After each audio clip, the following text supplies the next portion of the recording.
Hello all students. Today class about the fourth semester of BTC. Today we discuss about the topic is भौतिक संसाधनों का प्रबंधन। BTC fourth semester की class है, ये 5वीं क्लास आपकी स्टार्ट है आज। पेपर सेकंड की ये क्लास है आपकी। शैक्षिक प्रबंधन एवं प्रशासन आपका सब्जेक्ट है, जिसमें जो है मैंने आपको पिछली क्लास में प्रबंधन का महत्व, प्रबंधन का अर्थ, ये सब मैंने डिस्कस किया था। आज आपको डिस्कस करने वाली हूँ भौतिक संसाधनों का प्रबंधन। देखते हैं हम स्टार्ट करने से पहले हम देखते हैं भौतिक संसाधनों का तात्पर्य क्या है। ठीक है, इसको हम डिस्कस कर लेते हैं। भौतिक प्रबंधन ऐसी चीज़ें, भौतिक प्रबंधन क्या है इसको देखते हैं, जिसे इंसान यूज़ करता है। जैसे विद्यालय के अंतर्गत टीचर, प्रबंधक विद्यार्थी को शिक्षण कार्य के अंतर्गत जो भी चीज़ों की आवश्यकता पड़ती है, जैसे एक विद्यालय है, उसमें जो है विद्यालय, अगर विद्यालय है तो विद्यालय भवन की आवश्यकता हमें पड़ेगी। ठीक है, उसमें फर्नीचर की आवश्यकता हमें पड़ेगी, शौचालय की आवश्यकता पड़ेगी, तो अनेकों आवश्यकताएं हमें पड़ती हैं। ये किसके अंतर्गत आती है? ये भौतिक संसाधनों के अंतर्गत आती है। तो सबसे पहले हम भौतिक संसाधनों के अंतर्गत पहला टॉपिक डिस्कस करते हैं, विद्यालय भवन। विद्यालय भवन को हम डिस्कस करते हैं क्या है, देखते हैं इसको आज हम। तो विद्यालय निसंदेह एक मंदिर है। विद्यालय वस्तुतः एक आदर्श संस्थान है। विद्यालय जितनी अधिक साफ तथा सुंदर होगा, बालक उसके पर्यावरण में रहने के लिए उत्साहित होंगे। ऑब्वियस सी बात है, विद्यालय जितना ही सुंदर बना होगा, जितनी वहाँ की साज सज्जा, रखाव, साफ सफाई अधिक अच्छी होगी, बालक उतना ही उचित ढंग से वहाँ पर पढ़ाई के लिए रुचि उत्पन्न करेगा। ठीक है, आगे देखते हैं। इसलिए एक विद्यालय भवन की आवश्यकताएं निम्न प्रकार से की जा सकती हैं। देखते हैं हम कि एक अच्छे विद्यालय भवन के लिए क्या क्या आवश्यकताएं होती हैं, उसको डिस्कस करते हैं हम। तो फर्स्ट लिखा है पॉइंट, कम लागत तथा लचीलापन।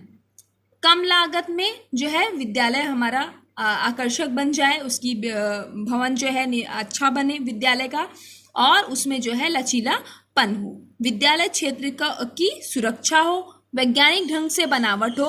विद्यालय जो है एक अच्छे ढंग से बना हो, कोई भी इंटीरियर हो जिनके अकॉर्डिंग जो है विद्यालय की बनावट हो। विद्यालय के लिए पर्याप्त स्थान हो।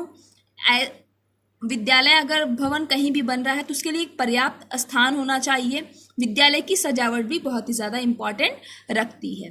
नेक्स्ट हम जो है डिस्कस करते हैं यहाँ पर विद्यालय में अगर विद्यालय भवन हम समझ गए हैं कि एक विद्यालय भवन निर्माण में क्या क्या आवश्यकता पड़ती है और क्या क्या विशेषताएं होनी चाहिए, इसको हमने डिस्कस किया। फिर इसी के अंतर्गत हम भौतिक संसाधनों में के ही अंतर्गत देखते हैं कि विद्यालय में जो है छात्रावास भवन किस लिए आवश्यक है, इसको भी देख लेते हैं, और ये क्या है इसको भी आज हम डिस्कस कर लेते हैं। ठीक है, तो छात्रावास के साथ साथ भोजनालय की भी जो है व्यवस्था होनी चाहिए। एक विद्यालय में छात्रावास तो होना ही चाहिए, उसके साथ साथ छात्रावास में जो है भोजनालय की व्यवस्था होनी चाहिए। छात्रावास विद्यालय से दूर ना हो, छात्रावास जो है विद्यालय से दूर नहीं होना चाहिए, जिससे कि मीन्स दैट कि छात्रों को आने जाने में विद्यालय प्रॉब्लम ना हो। छात्रावास के पास का पर्यावरण स्वच्छ होना चाहिए।